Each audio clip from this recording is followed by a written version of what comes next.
Hello and welcome. This is the Market Wrap. I'm Agam Vakil. At this point in time, we're seeing the benchmark indices close in the red for the 8th straight day. So some concerns coming up. Certainly, as far as the benchmarks are concerned, considering the Nifty came off by as much as 0.4% yet another day. What were those counters which actually led to losses in today's job trade? Well, heavyweights like TCS, Infosys, Tech Mahindra, NTPC, Wipro, a lot of them from the IT space actually bear down on the indices. We didn't have too much help from those gainers either. So except for something like a Vedanta, BPCL, Grasim, or perhaps to a certain extent something like an ONGC, well, kept the markets and gave as much support as possible. But we've actually seen those losses come through. But on that note, let me talk about two aspects. First, we talk about the sugar sector, and then, of course, Emami. Let me talk about the sugar sector first, and if I can actually bring in Yash Upadhyay to tell us a little more about what's going on there. Yash, what are the updates here?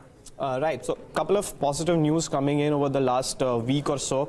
Firstly, it was the MSP hike which was announced last week, and today there are further reports coming in that the sugar production for the current sugar season or the upcoming sugar season is expected to fall further. There are reports suggesting that that number could be in less than 30 million tons this time around as well. ISMA, which is the official sugar body, they have revised their estimate downwards from 32.5 to already 30.7, and further reports coming in that the adverse weather in both Maharashtra and other south states like Andhra Pradesh, Telangana and all, that is likely to hurt cane production, which is likely to bring down the sugar production to less than 30 million tons. And that is an added positive because India and Brazil both are likely to see a lower than anticipated sugar production in this sugar season, as a result of which we saw global sugar prices also going up significantly. All right, Yash, thank you for bringing us those details. Of course, it's been buzzing as a sector, so we'll be watching out for that.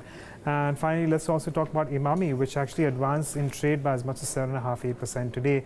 And this was after we come to understand that the promoters of the company sold stake in Emami Limited, and they reduced the stake by 10% to 62.7% for a sum of around 1,600 crores.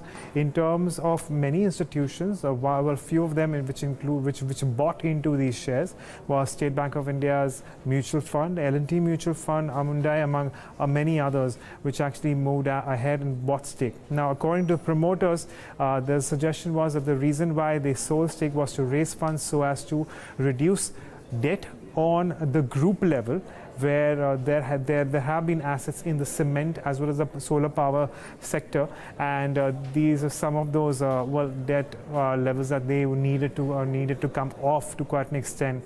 And this actually provided some amount of comfort to shareholders of Emami Limited as well, which is why we saw shares of Emami rise by as much as 7–8%. So all in all, a good day of trade for Emami as well.